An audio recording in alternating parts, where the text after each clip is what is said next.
El-Rufai was a staunch ally and a party member to the president of Nigeria, and it was instrumental in delivering the northern part of Nigeria to him before the elections.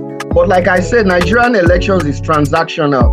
As soon as Tinubu became president, he sort of, sidelined El-Rufai, and it wasn't as important to him. And now the guy sulks and he feels that the president has, betrayed him.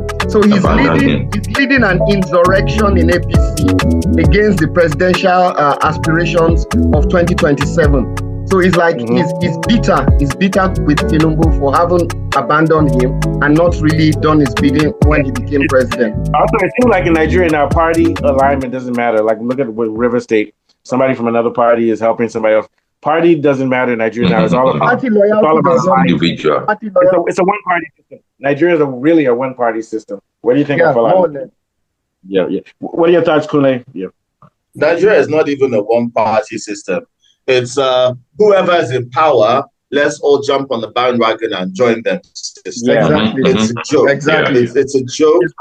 Somebody was asking me about the issue with that lady that was saying that Akpabio assaulted her, and that what are the provisions of the legislature in managing. I was like, they don't give a shit about any kind of regulation, anything. I mean, they just threw out a case where it was shown that this man was an asset to the US government. They're just too corrupt. The only time that they'll follow any kind of procedure is when it benefits them. Otherwise, they'll just ignore it. They're just a bunch of crooks. We're living in a golden age of corruption. I don't think you ever see corruption as fantastic as this again. You won't. It's the best Don't worry, time. when David becomes president, you'll see a bigger one, though.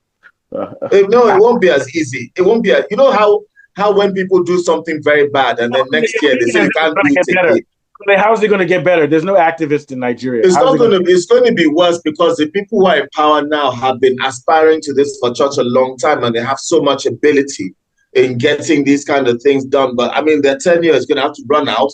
They're getting too old. They're dying out. The new breed don't have the same ability and the same so much ability, so much money, and so much power. Tinubu's son will one day be president of Nigeria because he's going to try to make him governor of Lagos. Their children will be the ones to rule Nigeria, and they'll do the same. Tinubu won't be alive to see that. His son will be here. His son will be take over. Yeah, but his son won't be alive. Are you going to kill him? Have the same ability. Are you going to kill him? Why do you say he will be alive? The power will be transferred to the younger generation who are related to the people in power now. Okay, Mr. Afolabi, Mr. Afolabi, even if he's alive, he might not be relevant. Yeah, but it's a gang war. Tinubu won't be able to do that. He will try, but he won't be able to. Okay, but here's the thing, Kunle. Then whoever takes him out of power, that'll be the next group of people. Nigeria is a continual shift of power. Even before the British came, it's about a bunch of powerful men who are corrupt. Even before, when they had Obas and stuff, it's the same thing. It will never change. I will always believe in what Bob Marley said. Yeah, but Kunle, you're talking about sometimes, but you can't fool all the people. Let's look at the facts on the ground. Let's look on the facts of the ground. Nigeria has no moral. See for what's it called? El-Rufai to go to SDP. No moral movement in Nigeria. Nigerians are selfish. If even the Nigerians haven't suffered enough, that's why they don't care. We haven't suffered enough. That's why. No, Nigerians, they're not ready to sacrifice. Are you out there right now? I'm not dissing you, Kunle, but are you out there now fighting to change things? Nobody's going to fight because everybody's afraid. The powerful will always the way that my family fought to change things was not on the street, but in the court. So I mean, we had our own ways. Everybody has their role to play when they're fighting. But here's the thing: Nigeria is not a democratic country. The courts are also owned by money. Yeah, absolutely. Absolutely. Yeah, the people in power. It's just a battlefield. That's all. Everything is a battlefield. Nobody's fighting them. You find yourself where you are. The judiciary is not fighting. The judiciary is not standing up for the country. It's not the job of the judiciary to stand up for the people. It's for the people to stand up to the judiciary. Nobody's doing it. Nobody. Go ahead. The judiciary. Showore is doing it. There are people doing it. They just need to gather. We just need to gather momentum. But look at the way they are treating Dele Farotimi with all the opposition and the zeal to go against the corrupt judicial system. Look at how they're suffering the guy. The guy doesn't have enough support. Of course, there'll be opposition. I think Marif wanted to make a point. Okay, I was talking about what's it called? El-Rufai going to SDP. Now, what does that mean? He's making a huge statement concerning 2027 presidential election. You know, he's not, and he pulls weight. I think for people that Worry if your connection is bad. Your connection is bad. Your connection is bad. You're breaking. I don't know what we can do. Sorry, I thought it was a football show. Worry's connection is bad. Can you hear it? I feel like it's bad, right? No, at all. He's breaking. Yeah. Try to get closer to the camera or something. I don't know. Yeah. He has jumped Sorry, out. I was wearing the wrong top. Come in again. We all have to get on top of this, man. Okay, go ahead. Afolabi, please. Yeah. Yeah, so basically, I think there's a personal vendetta for Rufai. Apart from political ambition, I think he's doing this to get back at Tinubu for abandoning him and not, playing his own side of the coin. Because like I said, politics in Nigeria is transaction. You help me when I get in power, I serve you back, basically. And I think that's what's playing out. And that is the way Tinubu behaved. Even ignoring him and not allowing him to become a senator, I think is bitter and there's a lot of animosity. So going to SDP, he wants to try and create an alliance against APC to undermine Tinubu's second term in 2027. I just see it that way. That's just the way I see it. I despise Nigerian politics because all they talk about is their personal vendettas, their egos, and getting power. They do not talk about anything to do with making lives better for ordinary Nigerians. And it's been like this for decades. And I despise They couldn't care less about the people that put them in power. When I want to, the things I want to say about them, my words fail me. My words fail me. But you know what they say, Kunle? That's how I feel about it. They don't care about words. Kunle, they don't care about words. Or as my history teacher would say, they make me want to vomit with rage.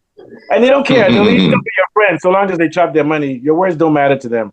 Okay, what do you think? What's your thoughts, Warif? Yeah. Okay, how is my audio now? Better, a bit better. Okay, and what I was trying to say is that now that what's it called? El-Rufai has left APC. The APC party, they need to try and get a stronger northerner that can help them get votes. And what's it called? El-Rufai leaving APC now, he will look for an alliance to make sure they try and break up the vote that we're going to, what's it called, Tinubu. This 2027 election will be very interesting. Very interesting. So what end is this breakup? Let's say they succeed. Is it going to make Nigeria a better place, or is it just another story of one crook taking over from another crook? Mr. Kunle, right now, we are not talking about how it's going to make Nigeria a better place. You know that it's still the same corrupt leaders, but coming from a different angle. So it's just a circle there. Yes, a circle. For Nigeria to be better, we need creative minds, young guys with creative minds. It's from you can't have creative minds in a system where people are motivated by money to destroy the system. What party is he going to join now? He's going to SDP. SDP. Okay. There is no room for creative minds unless you have somebody that's powerful enough and has a vision.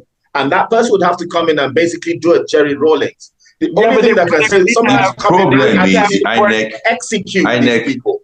He's going to kill a lot of people. Support them on the ground. I agree with you. Nigeria needs a populist leader to make the people. The problem is what was the phrase in Ghana? Let the blood flow. That's the only thing that saves the military won't get involved. So how will the blood flow? The military, they are civilians. For now, everything can change. They've been involved. And you know what, Kunle? Involved again. The military is compromised. The military is compromised. True. They are settling them with a lot of money. For now, they are compromised. For now, True. Things change because it's individuals that are doing this. It's not like institutions. It's individuals with agendas. And individuals and agendas always change. And it's like a Rubik's Cube. You turn it all around and you never know what you can get tomorrow. That's how I feel.